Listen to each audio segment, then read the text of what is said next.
Hi students, welcome to Bhaskars Biology.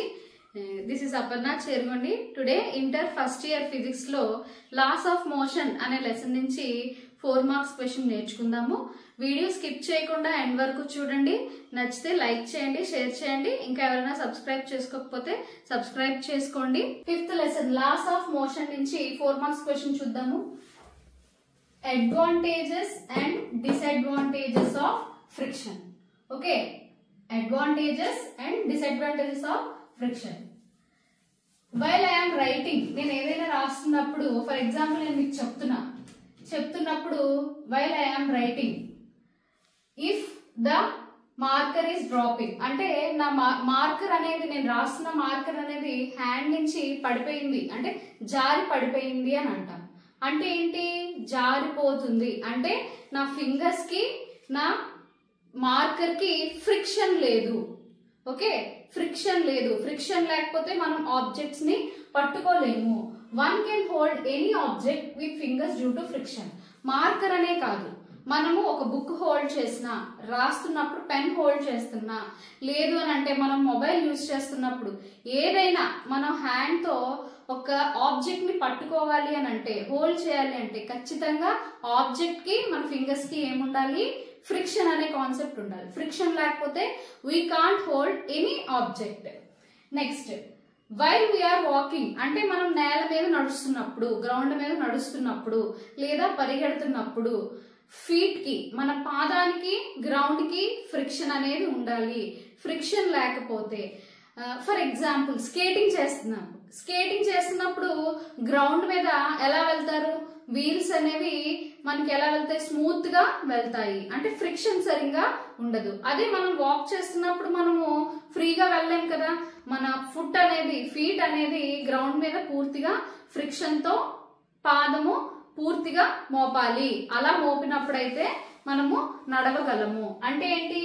Ground కి feet కి compulsory ఏముండాలి? ఫ్రిక్షన్ ఉండాలి. లేకపోతే ఏమవుతుంది? జారి పడతాం అనమాట. One can walk safely without slipping because of friction between ground and feet. Next, a match stick is lighted because of friction. ఒక మ్యాచ్ బాక్స్, ఒక మ్యాచ్ స్టిక్ తీసుకున్నాను. దీన్ని నేను లైటన్ చేయాలి. వెలిగిందా? వెలగలేదు. వెలిగిందా? వెలగలేదు. ఇప్పుడు వెలిగింది. అంటే నేను ఫస్ట్ 2 టైమ్స్ నార్మల్ గా ఇలా లైటన్ చేశాను, అంటే నార్మల్ గా రబ్ చేశాను. సెకండ్ టైం నేను ఫ్రిక్షన్ బాగా ఇచ్చాను. అంటే స్మూత్ గా ఇచ్చినప్పుడు లైట్ వెలగలేదు, ఫ్రిక్షన్ ఎక్కువ ఇచ్చినప్పుడు లైట్ వెలిగింది. సో మ్యాచ్ బాక్స్ తోని మన మ్యాచ్ స్టిక్ పైన లైట్ రావాలి అని అంటే అక్కడ ఖచ్చితంగా ఏముండాలి? ఫ్రిక్షన్ ఉండాలి. ఫ్రిక్షన్ ద్వారానే మనకి ఏమవుతుంది? మ్యాచ్ స్టిక్ అనేది వెలుగుతుంది.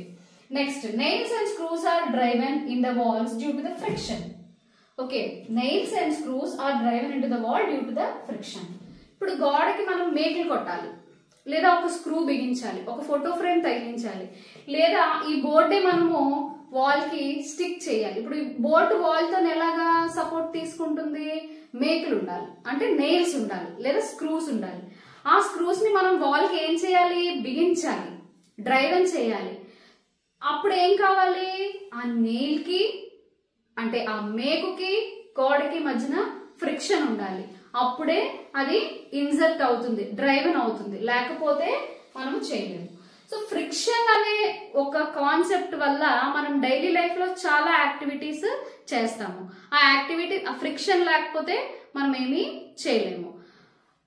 ఆ ఫ్రిక్షన్ వల్ల, అంటే ఇవన్నీ అడ్వాంటేజెస్. ఆ ఫ్రిక్షన్ ఎక్కువైపోతే, ఏదైనా మితంలో ఉంటేనే, ఎక్కువైపోతే ఏమవుతుంది? మళ్ళీ అది డిసడ్వాంటేజ్ అవుతుంది, అంటే మనకు లాస్ అవుతుంది. ఇదే ఫ్రిక్షన్ ఎక్కువైపోతే మనకు వచ్చే డిసడ్వాంటేజ్ ఏంటి? Due to friction wear and tear of machine increases. ఏదైనా ఒక మెషిన్ తీసుకున్నప్పుడు, అది ఏ మెషిన్ అయినా అవ్వచ్చు, ఆ మెషిన్ ఎక్కువ ఫ్రిక్షన్ యూజ్ చేస్తే వేర్ అండ్ టేర్ అంటే ఏంటి అని అంటే పాడైపోతుంది, లేదా దాని లైఫ్ స్పాన్ అయిపోతుంది. Next, heat generated due to friction decreases the efficiency of engine. ఒక బైక్ తీసుకున్నా, ఒక కార్ తీసుకున్నా, లేదు ఒక టీవీ, ఫర్ ఎగ్జాంపుల్ చెప్తున్నా, ఏదైనా ఎక్కువ టైం స్పాన్ యూజ్ చేసాం అనుకోండి, అదేమవుతుంది, హీట్ అవుతుంది. ఆ హీట్ అనేది ఎక్కడి నుంచి స్టార్ట్ అవుతుంది, ఇంజన్ వల్ల స్టార్ట్ అవుతుంది. ఇప్పుడు ఇంజన్ అలా ఆన్ చేసి వదిలేస్తే కార్ గానీ బైక్ గానీ హీట్ అవుతుందా అవదా? అంటే అక్కడ ఏంటి, ఫ్రిక్షన్, రాపిడి లేదా ఘర్షణ ఎక్కువ అయిపోవటం వల్ల ఇంజన్ యొక్క ఎఫిషియన్సీ తగ్గిపోతుంది. కార్స్ బైక్స్ మనకి ఎక్కువసేపు యూజ్ చేయడం వల్ల మనకి ఏమవుతుంది, ఇంజిన్ అనేది హీట్ అయిపోయి ఆ ఎఫిషియన్సీ అనేది తగ్గిపోయి హీట్ ఎనర్జీ అనేది పెరిగిపోతుంది. ఎక్కడ ఆ హీట్ ఎనర్జీ పెరుగుతున్నప్పుడు ఏమవుతుంది, మనకి ఇంజన్ లాస్ అయిపోతుంది. అంటే మనకి మెషిన్ అనేది డ్యామేజ్ అవుతుంది. అదే చెప్పాను ఇక్కడ, వేర్ అండ్ టేర్. అలాంటి వాటి నుంచి మనము ఆ డ్యామేజ్ నుంచి మనం బయటికి రావాలంటే ఏం చేయాలంటే, ఇప్పుడు కొంత డిస్టెన్స్ అయితే పర్వాలేదు, మనం లాంగ్ జర్నీస్ లాంగ్ డిస్టెన్స్ చేయాల్సి వస్తుంది కార్ మీద కానీ బైక్ మీద కానీ. అప్పుడు ఏమో ఇంజన్ హీట్ అయిపోతుంది అని అంటాం. అలాంటప్పుడు ఇంజన్ హీట్ తగ్గించడానికి అంటే నథింగ్ బట్ ఫ్రిక్షన్ తగ్గితే ఇంజన్ హీట్ తగ్గుతుంది.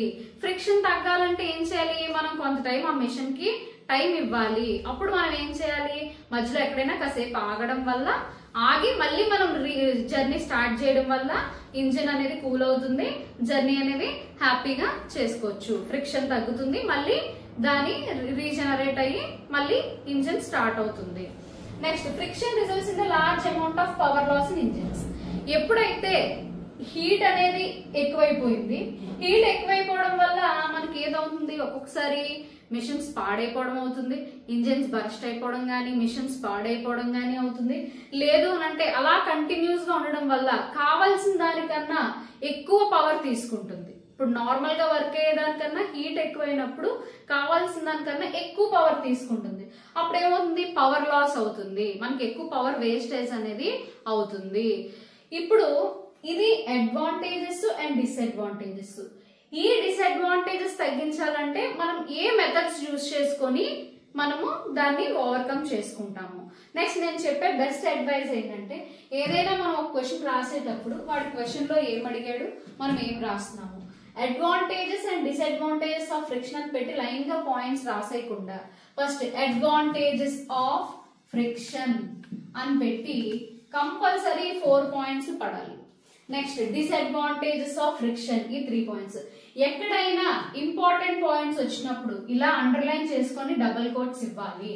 ఎక్కడైనా ఇంపార్టెంట్ పాయింట్స్ వచ్చినప్పుడు ఇలా అండర్లైన్ చేసుకోవాలి. సైడ్ హెడ్డింగ్స్ నీట్ గా పెట్టుకోవాలి. ఎక్కడా కూడా ఇందులో ఒక్క పాయింట్ కూడా మిస్ అవ్వకుండా యాజ్ ఇట్ ఈస్ గా ఇలా రాస్తే కంపల్సరీ 4 మార్క్స్ అనేది వాడు ఖచ్చితంగా వేస్తాడు. అడ్వాంటేజెస్ కి 2 మార్క్స్ ఉంటుంది, డిసడ్వాంటేజెస్ కి 2 మార్క్స్ ఉంటుంది. ఓవరాల్ గా 4 మార్క్స్ క్వశ్చన్ అనేది ఇలా. వీడియో మీకు ఎంతో కొంత హెల్ప్ అవుతుంది అనుకుంటున్నాను. యాజ్ ఇట్ ఈస్ గా ఇలా రాస్తే అందులో మీకు పాయింట్స్ అనేది డిడక్ట్ చేయడానికి ఛాన్సే లేదు. కన్ఫర్మ్ గా 4 మార్క్స్ వేస్తాడు. సో ఈ వీడియో మీకు నచ్చినట్లయితే లైక్ చేయండి, షేర్ చేయండి, సబ్స్క్రైబ్ చేయండి.